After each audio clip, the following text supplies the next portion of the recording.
You're staring at a messy desk, papers scattered, a tough problem staring back. Vincent Ruggiero doesn't just tell you to avoid bad thinking, he throws you into the trenches. Imagine unpacking a puzzle step by step, not with guesswork, but with creative, active thinking. What if good thinking isn't about avoiding mistakes, but doing something smart, intentional, and powerful? Let's crack open the art of thinking and see how to win at the mental game. Before diving into solutions, Ruggiero insists you get a grip on your own thinking. Awareness isn't just mindfulness fluff. It's the foundation of every smart move you make. In one memorable example, Ruggiero recounts a college student named Maya who bombed a paper by rushing without a second thought. She learned that awareness means slowing down, noticing assumptions, and resisting mental autopilot. That pause saved her next essay from being a train wreck, turning her careless blurts into clear, deliberate arguments. Think about Sherlock Holmes, who doesn't just guess but observes details others miss, like footprints or cigarette ashes. Ruggiero uses this detective analogy to explain critical reading, questioning every claim, scanning for clues, and probing beneath the surface. Your mind needs to be that curious investigator, not a passive sponge. Finally, he challenges readers to broaden their view like a panoramic camera lens snapping wider than their usual frame.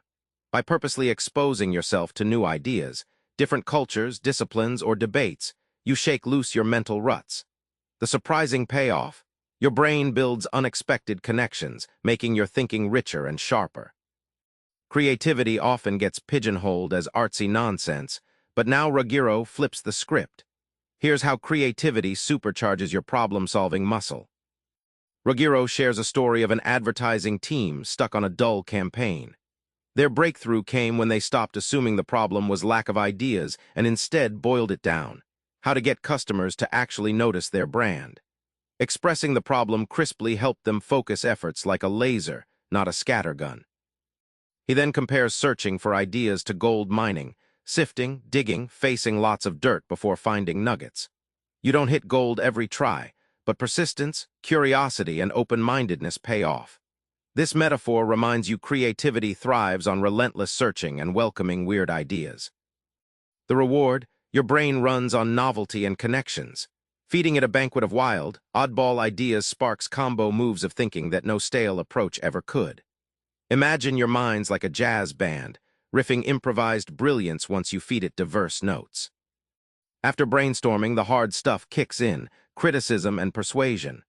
Ruggiero doesn't shy away from conflict here. He shows how smart critique shapes brilliance. Ruggiero likens criticism to a sculptor chiseling marble, not breaking but refining. He tells of a student, Jason, who dreaded critiques until he realized each comment chipped away flaws to reveal his true form. Receiving criticism became less torture and more a toolkit for improvement. He urges a ruthless quality check. Challenge your own ideas with the same standards you hold others to. Picture your mind as a lab where hypotheses are tested, flawed, discarded, or upgraded. This discipline weeds out weak arguments, making your solutions bulletproof. Last, Ruggiero tackles persuasion: how to convey your refined ideas so others buy in. He compares it to storytelling at a bar. Not just facts, but emotion, clarity, and trust matter. The surprise: when you communicate transparently, others meet you halfway, turning disagreement into dialogue. Remember Maya's messy desk from the start. By becoming aware, creative, and critical, she didn't just solve problems, she transformed how she thought. Your brain's lazy by default, but practice these steps: pause, explore, test, and tell. Try this: next time you're stuck, write down the exact problem before diving into solutions. Watch how your thinking shifts from chaos to clarity. Subscribe for more book summaries like this one.